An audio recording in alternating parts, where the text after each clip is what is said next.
Ashley, you want to tell us a little bit about yourself?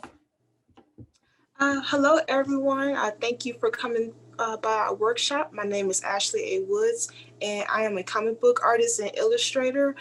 Some of my most recent clients include Netflix and HBO with Lovecraft Country.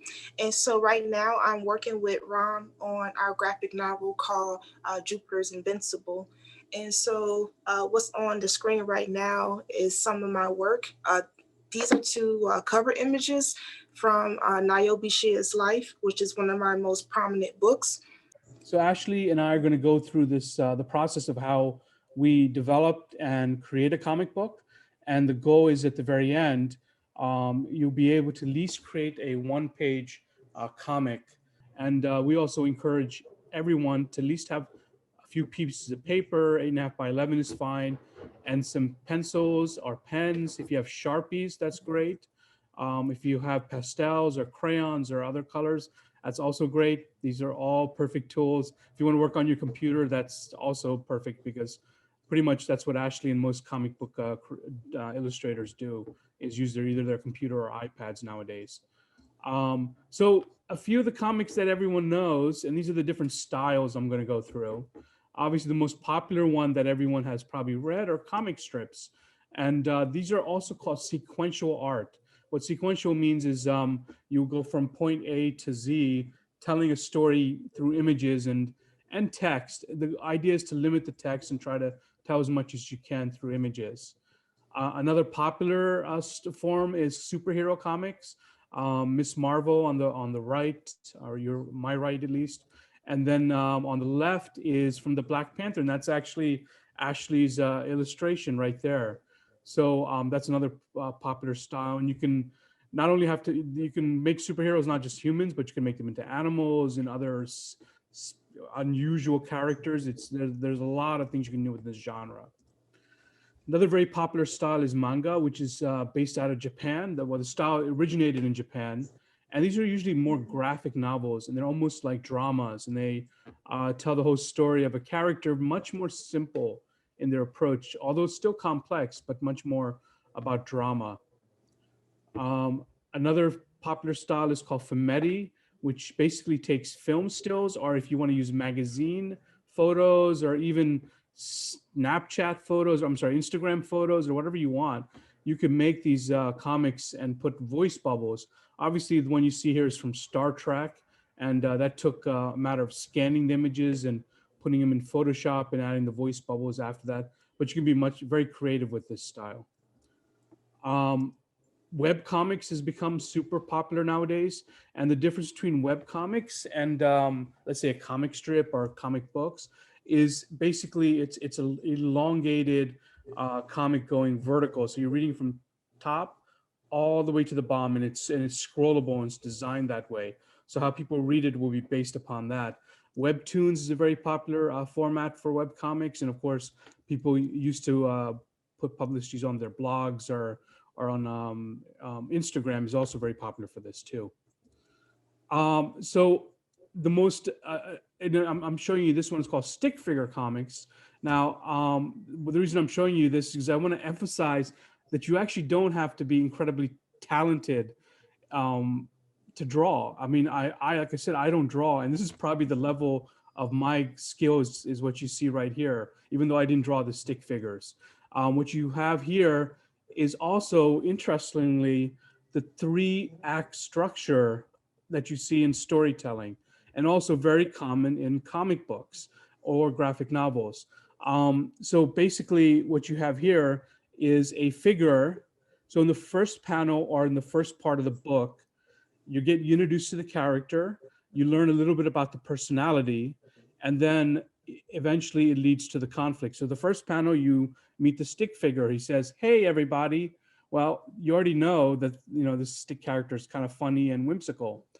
By the middle panel, which is where the conflict is presented, this is where the character has to go through the process of change. And the change here is it's snowing. And then the third panel is the resolution. How is the character going to or not resolve this? And this, in this case, is a kind of a joke, which makes a nice change from my normal white background because he's always drawn on white paper. Now it's snow. I mean, okay, it's maybe a bad joke, but you understand what I'm getting at. Another very popular style of comics, which I've really am influenced by because I make documentaries, is comics about real people. This one you see here is South African author Lauren Bukes writing about the works of a very popular South African singer who went through apartheid and how she dealt with it in her music. So I'm going to use this very popular comic book, I'm sorry, graphic novel series called Persepolis, which was also made into a beautiful film, to go over sort of the tricks and some of the skills. I mean, some of the basically pointers for comics. So simplicity is, I always believe, is the best thing. You don't have to make insanely elaborate comics because people read comics for many reasons. And of course, the main reason they read it is for great story and characters. All comics have a uniform style, so from beginning to end, you see a consistency. Characters are defined with only a few lines, especially in Persepolis. Personalities come out, even with very minimal drawing, you can make personalities come out. And the three-act structure: first panel defines the character and the environment, middle panel goes into the issues and the story, and the last panel goes into how the characters will or will not deal with it.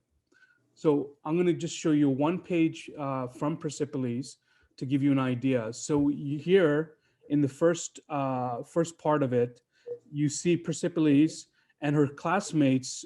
This is in Iran around the early 80s, right around the time of the revolution that happened there. So you can deal with political topics as well, even with children characters.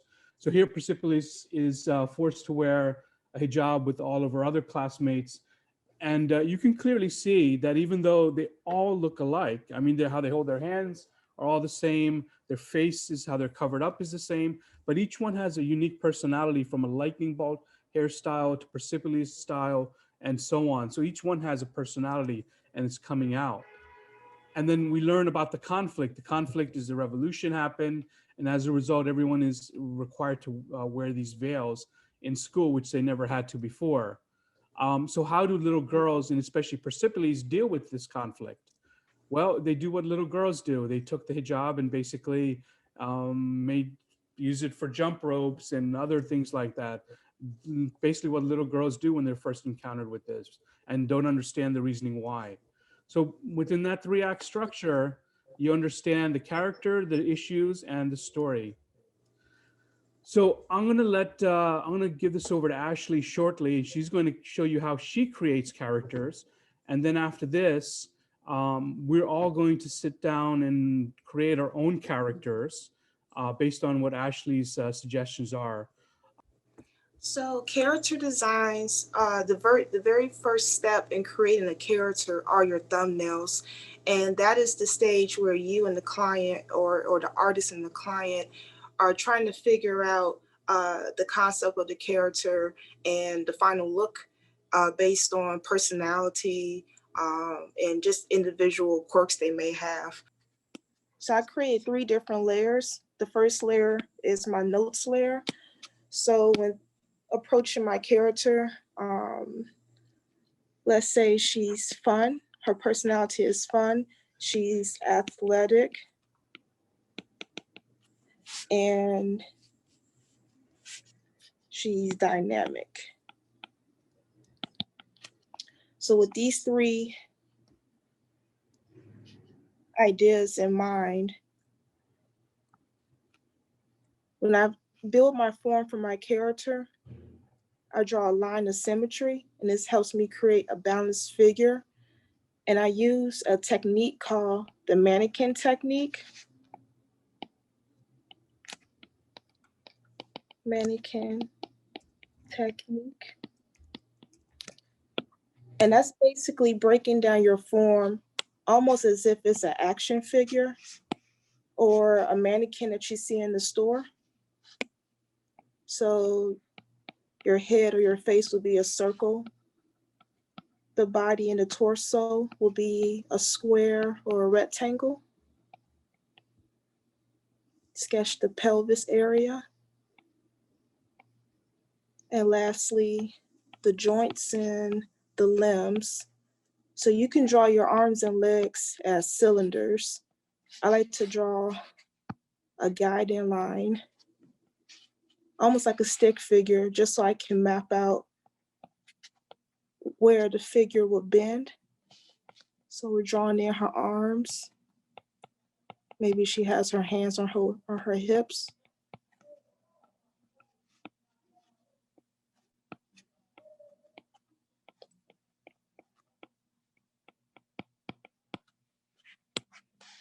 And so I'm just going to scale this down a bit so we can draw in her legs and feet.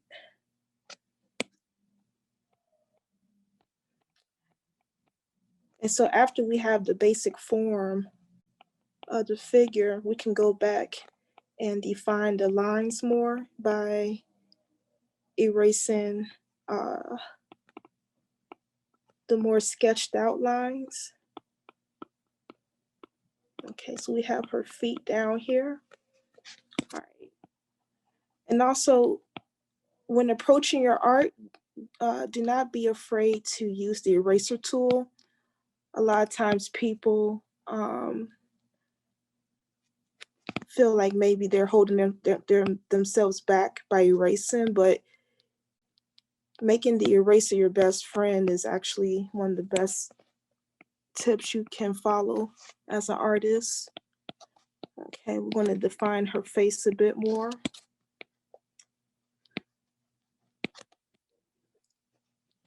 Okay, so with her personality traits in mind, she's fun and dynamic, so we'll most likely give her a pleasant expression to reflect that.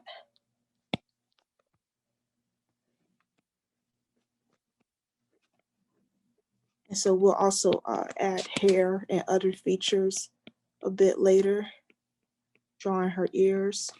So how I approach my faces, I tend to start with the nose. I know sometimes people start with the eyes, but I like starting with the nose because it helps balance out the rest of the features for me in my mind. It kind of grounds everything.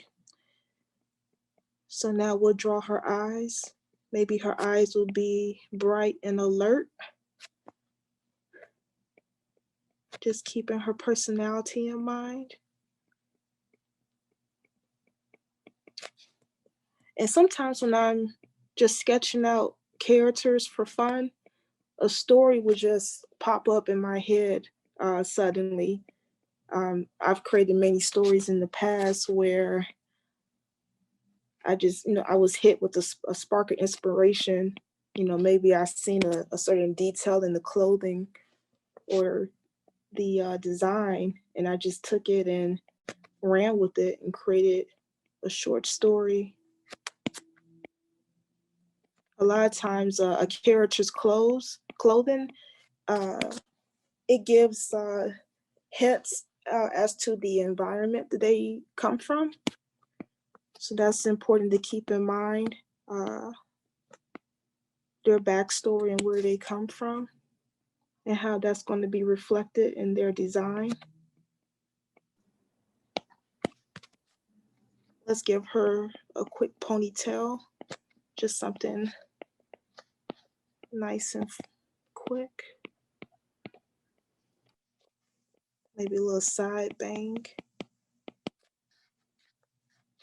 And so since she's athletic, let's show that in her clothing.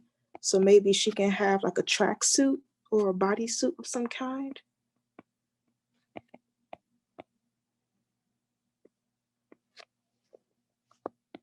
And bodysuits are really fun to create because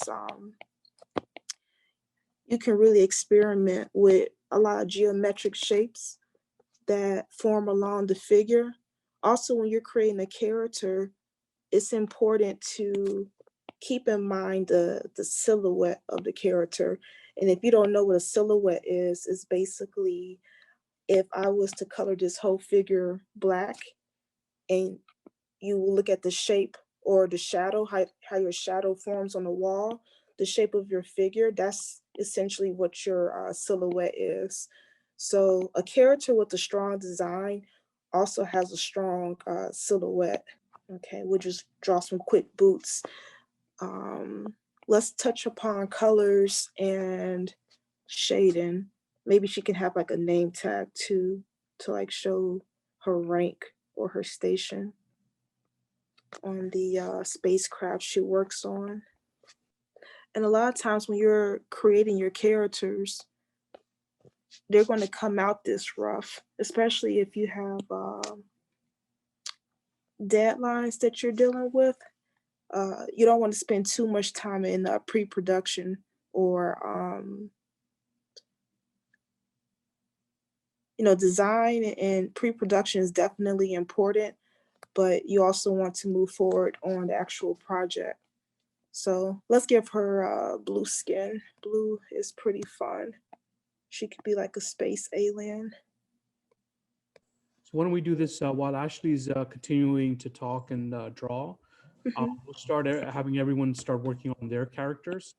And if you want to know more about shading and coloring, especially carrying the character design, just stay tuned to the screen. But we're going to start letting people start drawing while you're continuing as well. Okay, so yeah, everyone, when you start your character, just think about what kind of environment your character comes from. Even if you want to base your character on yourself, what kind of superpowers would you have, abilities? So play with that.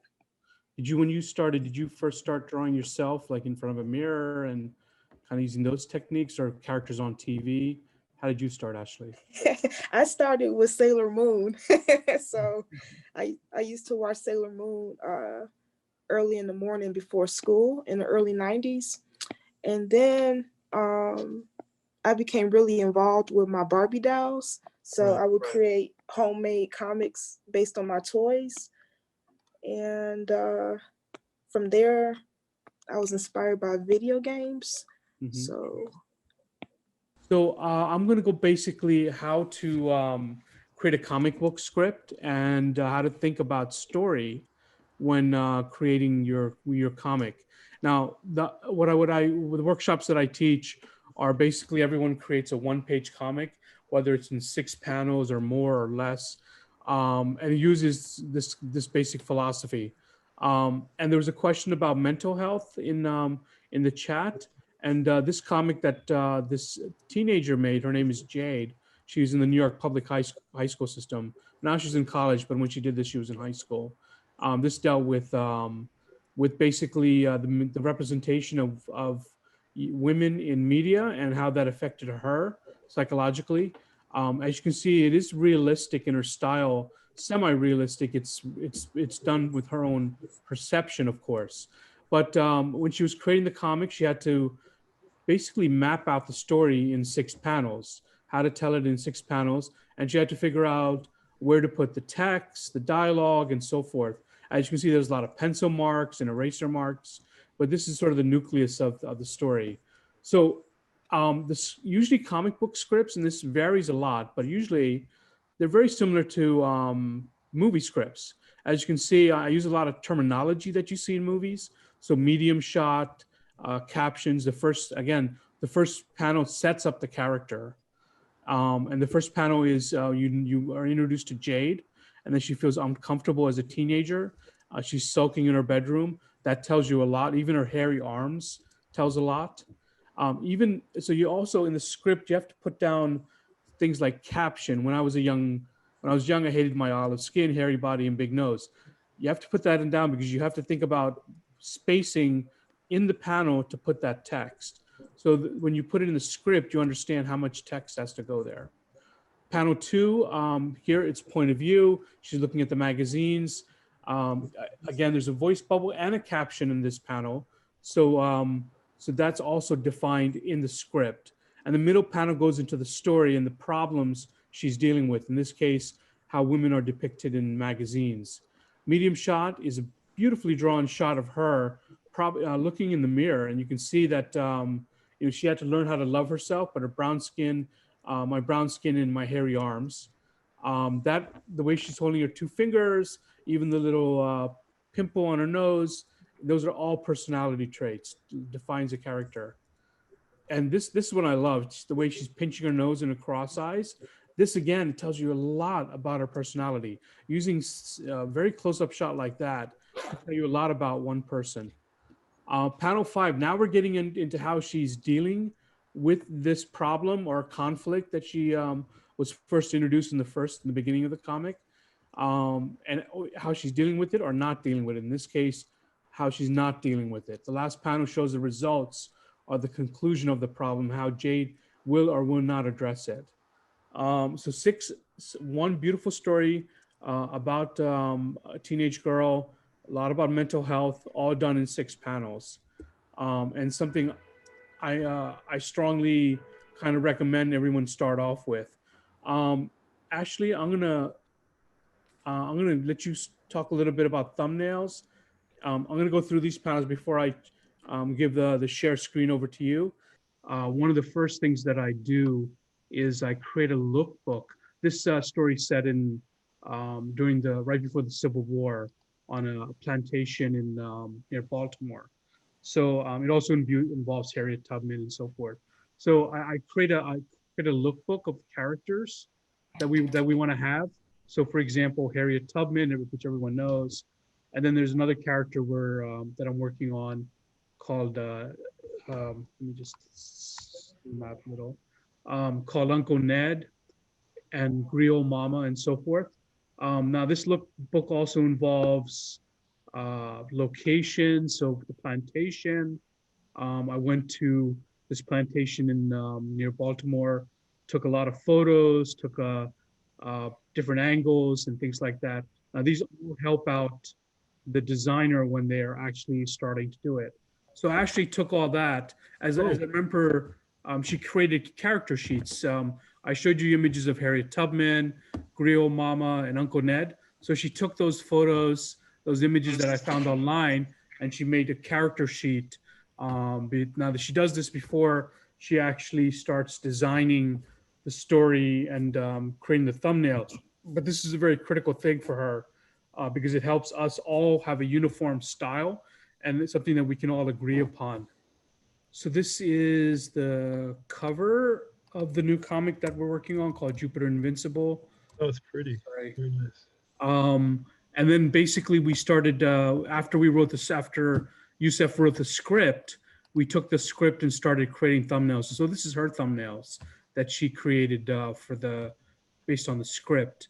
Again, it's like Ivan, it's very basic and rudimentary, but you can clearly see there's a style and there's a uniformity, and then there's also a structure in which the stories are being told. So you have the images, the positioning of the characters, and so on. And then I also lay out the text um, um, on the panel so that Ashley, when she starts turning this into inking and coloring, she'll know which space to give for the voice bubbles and for the text bubbles and so on.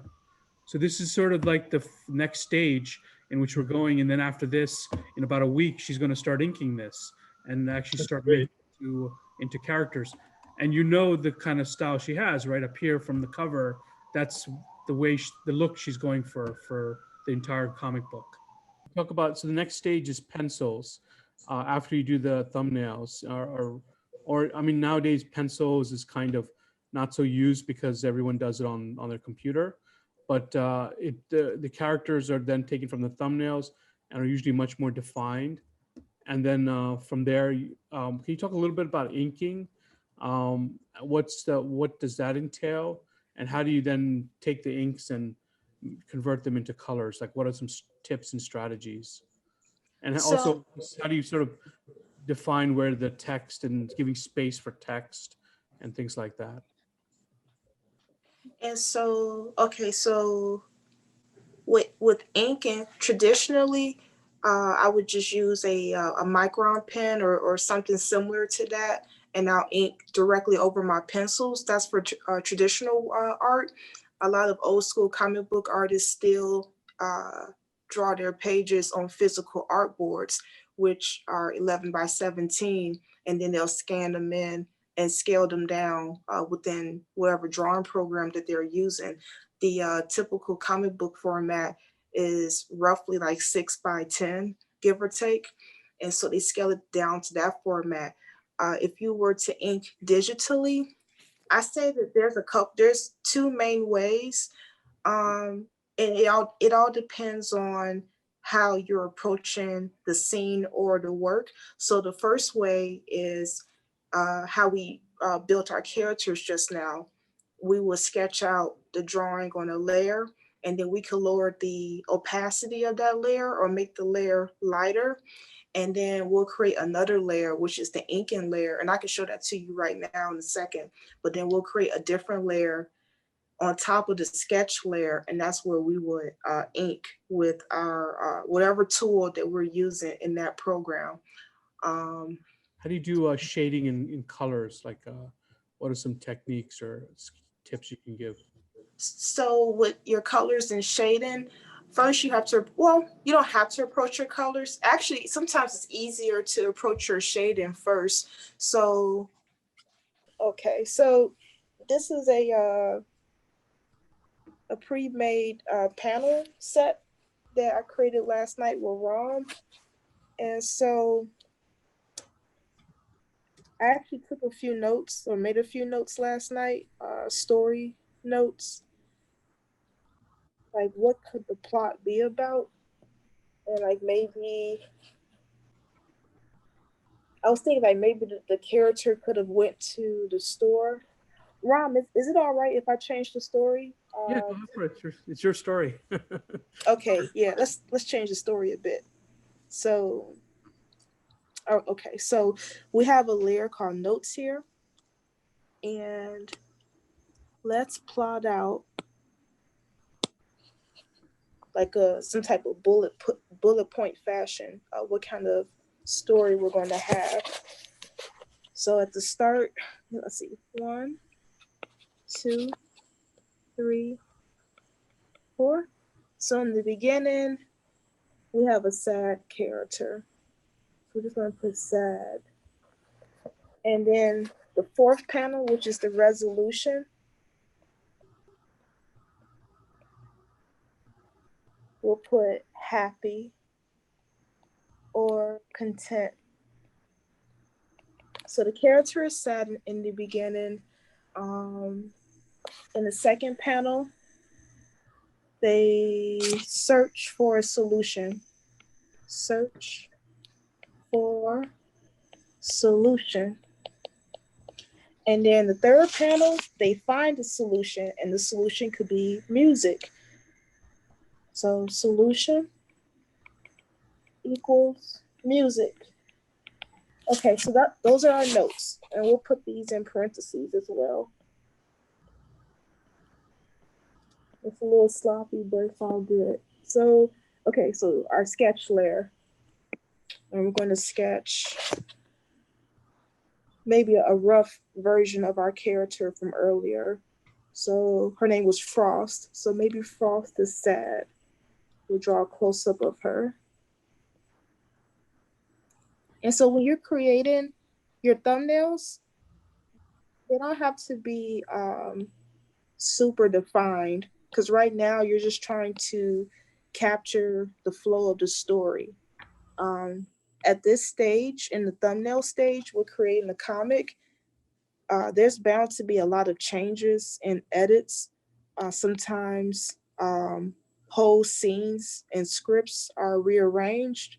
So you don't really have too much time to draw everything perfectly. As long as you can communicate the idea that's trying to be transmuted in this scene, in this scene, she said, as long as we can understand that with the image, then you have done your job with the thumbnails. So she's a little sad. Maybe she's like looking down. Why is she sad? Maybe it's just one of those days, So she's looking down and her eyebrows are up. And then she has like a little ponytail from earlier. Okay. So then she's searching for the solution. So maybe she's looking around. So we'll just have her look to her side. And then maybe we can use her hands to express what she's feeling. So it's almost like when you're looking around, or if you people watch a lot, you'll notice how people use their hands subconsciously. And it's like when you're trying to figure something out, you can subconsciously grasp for the idea. So maybe that's what she's doing with her hand. You know, body language. The body is its own character. It's like a sub character of the main character. So if you can express the character's emotions, thoughts and emotions, that's a huge plus. And this is all mannequin technique that we talked about earlier. If you guys notice the breakdowns of the shape. And so maybe her stance can be like, huh? What? You know, like she's looking. A little arrow. Her eyes are a bit open. And so draw her ear, give her neck. Her neck is a bit long, but it's cool. Okay. All right, so she's looking around. And so then the solution is music. So maybe we can have we'll go old school. I know nowadays everyone uses their phones and laptops and appliances for music, YouTube. Let's go old school with a boombox. So we'll have the boombox in the foreground because as the reader, we want to arrive at the same conclusion that our character has arrived at. So this is a little bootleg boombox. And so it's on the table, and then she's in the background, and she happens to look over like, oh, okay. Oh, that's sloppy. Okay. So we quickly draw her figure back here.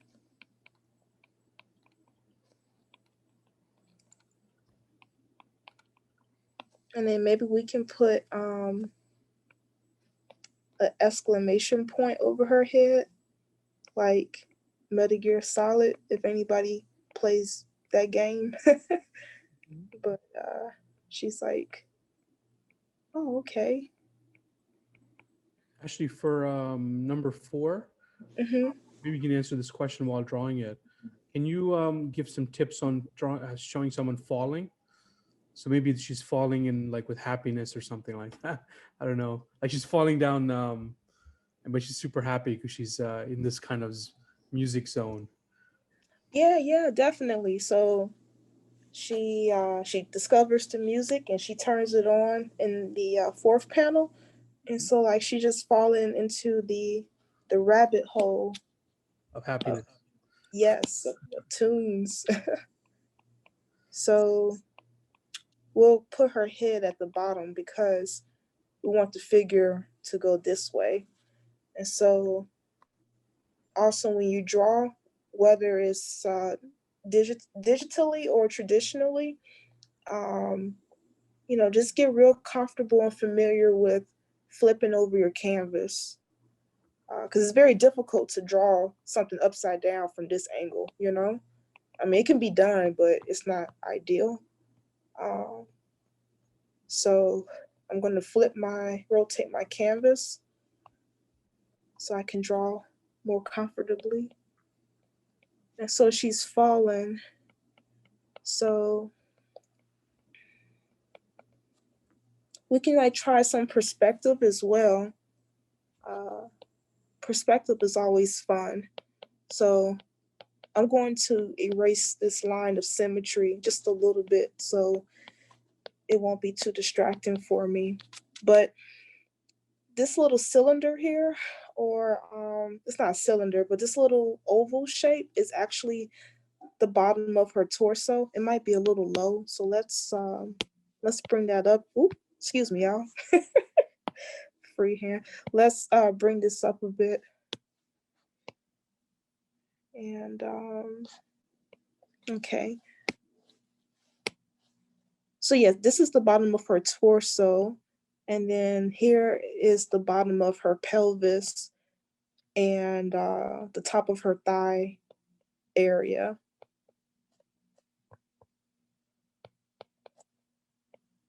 And so it's almost like she's fallen away from us. And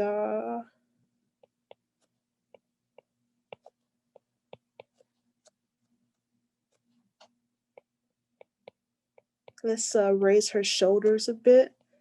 You know, maybe her arms are just open and free.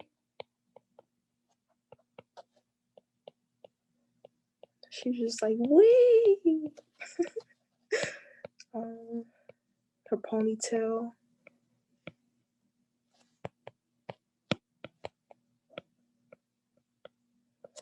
Okay, so the cool thing about perspective is I like to skip ahead. And what I mean by that is, say you have a character that has their hand, their fist, or maybe a leg in the forefront, and then the rest of the figure is a bit smaller. You know, we've all seen lots of pictures like that, especially like with superheroes, like Superman. So she's fallen away from us. That means her feet and her legs are closer to us. So I'm going to skip ahead and just draw one of her legs beginning at the knee. And that's how I tend to map out how the figure connects. The figure in the foreground connects to the smaller elements. So her leg is a bit bigger in scale, and then we have her foot here. We're trying to prevent her foot from being totally flat because we do want to have some perspective. And so what I'm doing here is just I'm sketching my way through this. I don't have a concrete idea of what I'm drawing. I know what I want to achieve. And so a lot of times when you're drawing, if you don't understand anatomy, like if you're not like some Michelangelo type of artist, you can like really fake your way through a lot of it. As long as it makes sense to a basic degree, you can get away with a lot. So yeah, this foot isn't exactly correct, but it still works. So now we're going to connect this knee to. And just you know, important thing is she's creating thumbnails. So this is the preliminary sketch, and the things called when you get to the inking and coloring, it becomes more precise. So you can make mistakes here. It's more about kind of laying out the geography of the characters on the page. Yeah, definitely.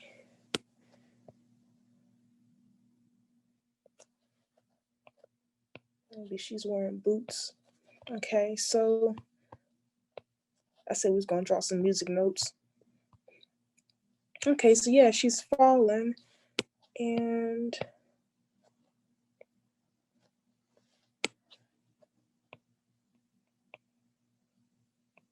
I don't know, what could she be listening to?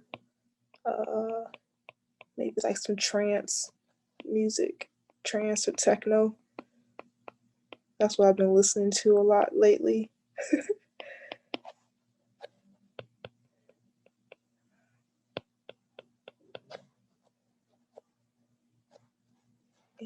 And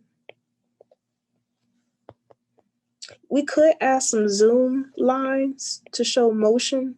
That might be a bit too dramatic, but we can give it a try.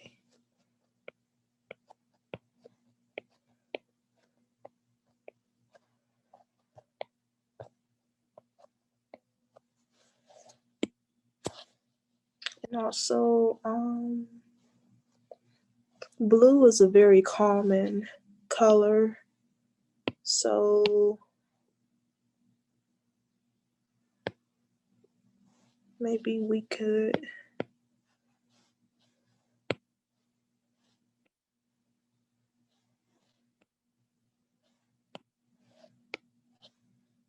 Well, actually, we're kind of running out of time. Let me get everyone back on, and we'll get feedback from everyone.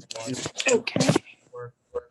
But this is great. This is really the sort of the heart of the process of creating comics. As you can see, she did it in 4 panels. Really understand the whole arc of the character and the story, and it will get much more elaborate in the next stage when she starts inking and eventually coloring.